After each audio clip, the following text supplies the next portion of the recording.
Can you fly private internationally with a dog or pet? Often, yes. But if your thinking is, it is a private jet, so the rules are easier, stop. That is how comfortable people create very uncomfortable travel problems. Private aviation can make the cabin calmer. It can help large dogs travel closer to the owner. It can reduce crowded terminal stress, but it does not erase CDC rules. It does not erase USDA APHIS paperwork. It does not erase customs. It does not erase destination country rules. And it does not erase the operator's right to approve or reject the animal for that aircraft, route, and flight. If you want private jet charter explained for serious buyers, not people buying fantasy, subscribe to Jetmaster. This channel is for people who care about control, privacy, family logistics, and not turning a premium charter into a paperwork disaster. Stay with me because the dangerous mistake is not flying with the dog.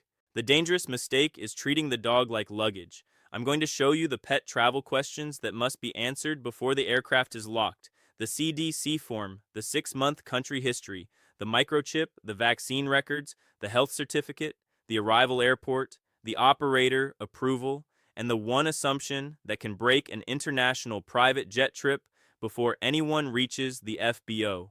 Let's start with the blunt truth.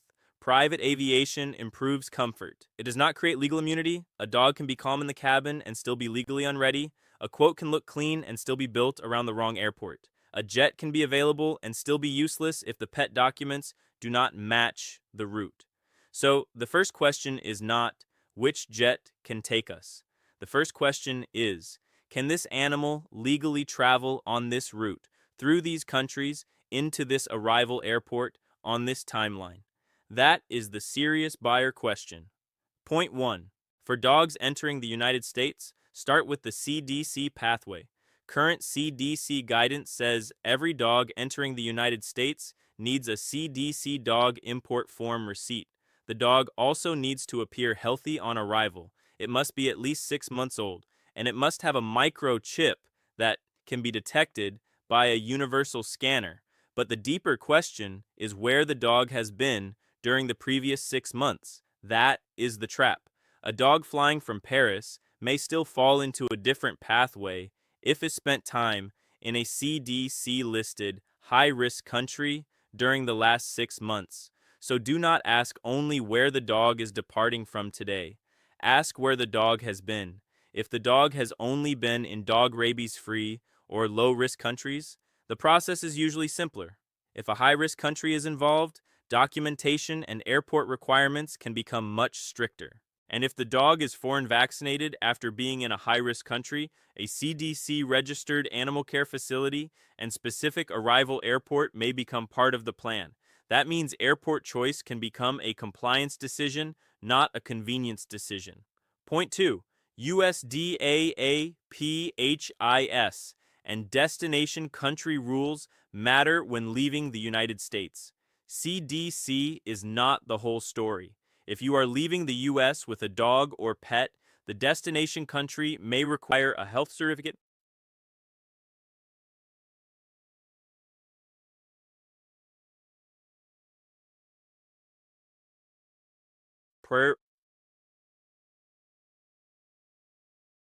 permits may permit parasite treatment, original documents, and timing windows. USDA APHIS often becomes central when export health certificates or endorsement are required. This is where buyers get their order wrong. They book the asrams first. Then they try to fix the pet paperwork later. That is backwards. For international pet travel, the animal's compliance can decide whether the aircraft plan works. Check the pet route first, then build the charter around it. Point 3. Large dogs can be easier on private charter, but not automatic. A large dog may be miserable or impossible to handle comfortably on a scheduled airline. Private charter can offer more cabin space, calmer boarding, fewer crowds, and better owner proximity. That is valuable. But large does not mean approved. The operator may ask about breed, weight, temperament, carrier, restraint, seating, cleaning, cabin behavior, and whether the owner travels with the animal. Do not hide the animal until after the quote. That is amateur behavior. Disclose the pet before aircraft recommendation. Species, breed, weight, age, temperament, number of animals. Pet or trained service dog, carrier or no carrier, microchip status, vaccine records. Health certificate status, import permit status. That detail protects the trip. Point 4. Service dogs and emotional support animals are not the same thing. Do not blur this because it sounds convenient. In U.S. air travel guidance, Searcher ER Inzius, a service animal is generally a trained dog that performs tasks for a person with a disability. An emotional support animal is usually treated as a pet for travel rule purposes. If the animal is a trained service dog, say so clearly and provide the required details. If the animal is a pet, treat it as a pet. Trying to decorate the truth does not make the trip smoother. It makes the planning weaker. Point 5. Private does not let you skip quarantine, customs, or health rules. If a country requires quarantine, private aviation does not remove it. If customs needs documents, private aviation does not remove that. If the destination requires a health certificate, import permit, rabies proof, parasite treatment, or original paperwork, private aviation does not remove that. Comfort is not compliance. A premium cabin does not fix bad paperwork. Now here is the International Pet Charter Checklist. 1. What species, breed, age, weight, and temperament is the animal? 2. Is it a pet or a trained service dog? 3. Has the operating carrier approved this exact animal on this exact aircraft en route? 4. Will the animal be allowed in the cabin? 5.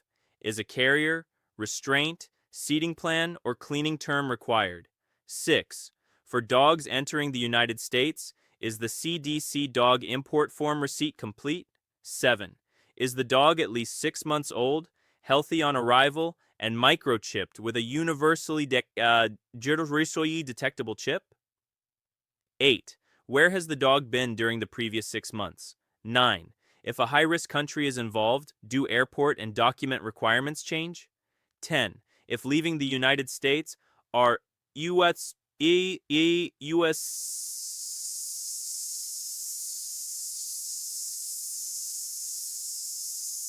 APHIS and destination country rules confirmed?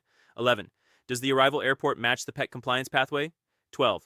What happens if the paperwork is incomplete on departure day? That is the serious buyer framework. Not cute useful. If you want a cleaner way to think before requesting private jet charter options, the free 10-day Jetmaster course is linked in the description and pinned comment. Use it as a private charter decision briefing, especially when the trip includes family, pets, international paperwork, or anything that cannot be fixed with a nicer cabin. So yes, you can often fly private internationally with a dog or pet, but the correct answer is not yes because it is private.